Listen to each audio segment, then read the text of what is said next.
Já só nas últimas 24 horas, nós buscamos muitas informações para que tentássemos entender o que de fato aconteceu e o que levou essa mãe a matar o filho de 3 anos, um ato tão cruel, tão bárbaro. Conversei com uma pessoa muito próxima, aliás, uma das pessoas que nesses últimos meses estava sendo a pessoa mais próxima da Caroline aqui em Curitiba. Ela se sentia muito sozinha, ficava muito tempo trancada no apartamento junto ao filho. No dia do crime, pela manhã ela saiu de casa com uma criança, foi em um local, comprou um brinquedo e retornou para o apartamento. Possivelmente o mesmo brinquedo que foi encontrado com a criança quando ela foi encontrada pelos policiais já morta. Ela não teria dito, não teria falado nada com essa pessoa, só que não estava bem, estava abalada. E ontem, o marido dela, ao retornar ao apartamento, porque ele não estava ficando no apartamento, teria falado para uma pessoa que realmente ele havia pedido a separação. Então, a partir daí, pode-se dar início a uma investigação para que se entenda o que de fato aconteceu, Jasson. Mas a informação de que o marido realmente pediu a separação da mulher, essa informação já é confirmada tanto por pessoas próximas, quanto também pela polícia, Jasson. Tá certo, Nader, muito obrigado pelas suas informações. Quer dizer, as coisas, os fatos novos vão surgindo, né? E a gente vai tentando entender um pouco mais todo esse caso. Agora eu recebo aqui no estúdio o Dr. Edson Facchi. Dr. Edson Facchi, ele é advogado criminalista, é jurista também. E o Dr. Edson Facchi, quero agradecer primeiro pela sua presença aqui no Balanço Geral, doutor. Isso. A gente está falando muito de inimputabilidade. Perfeito. Tá? E de maneira geral, eu queria trazer esse caso para que a gente pudesse entender no contexto, não esse caso, mas outros casos também que a justiça acaba tendo de decidir, não é verdade? Quem é a pessoa inimputável? O que é a inimputabilidade? Que eu gostaria que o senhor explicasse para quem está em casa, doutor.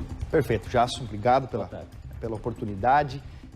A pessoa inimputável, ela é aquela que, ao cometer o crime, em razão de uma doença mental ou de um desenvolvimento mental reduzido ou retardado, ela não está inteiramente capaz de entender o ato ilícito que cometer. Então, essa é a inimputabilidade. A pessoa comete um ato que é típico ilícito, mas ela não entende essa ilicitude. Ela está imatura para entender, então, a ilicitude do ato que acabou de cometer.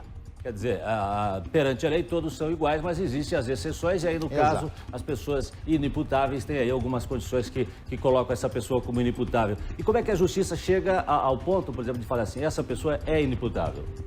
Isso é oferido, né, por uma perícia médica judicial, que vai atestar, primeiro, se de fato há a doença mental ou esse desenvolvimento mental retardado, e segundo, se essa doença é capaz de fato, tirar da pessoa essa consciência da ilicitude no momento em que ela cometeu o ato. Doutor, e outra questão também, quando a pessoa é considerada inimputável, deixa de existir o crime? Na verdade, nós temos duas teorias do crime, a teoria bipartida ou tripartida, isso são conceitos dogmáticos, mas para quem está em casa entender, ela comete um ato típico e ilícito, é crime, mas ela fica isenta de uma pena.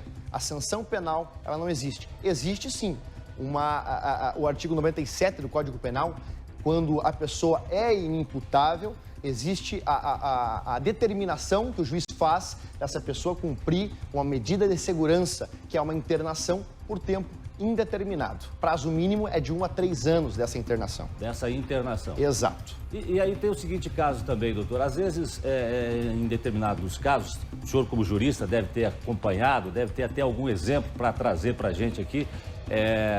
Quando a pessoa, mesmo sendo considerada inimputável, em algum momento ela criou alguma situação que pareceu planejar aquela situação. Tá. Perfeito, Tiago.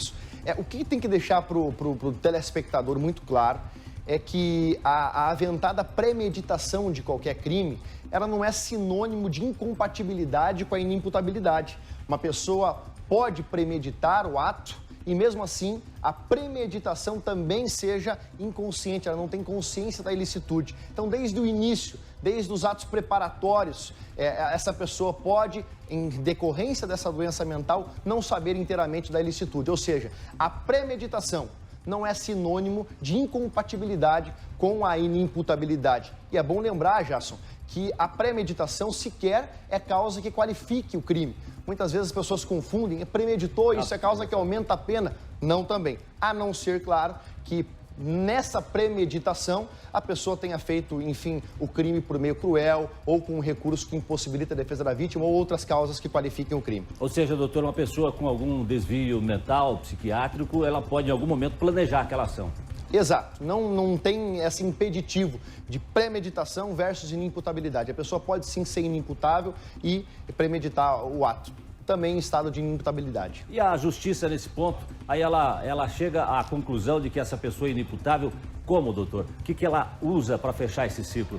Na verdade, o processo penal, ele vem se desenvolvendo com provas carreadas pela acusação, pela defesa, e se aventada essa inimputabilidade, isso quem vai atestar é um perito médico, um laudo judicial acostado aos autos, o juiz, de posse desse documento, se chegar à conclusão que de fato essa pessoa é inimputável, então vai absolver essa pessoa, essa chamada absolvição imprópria, e de antemão também ordenar a medida de segurança que é o internamento para os crimes que têm penas de restritivas de liberdade e crimes que têm penas de detenção, o tratamento ambulatorial.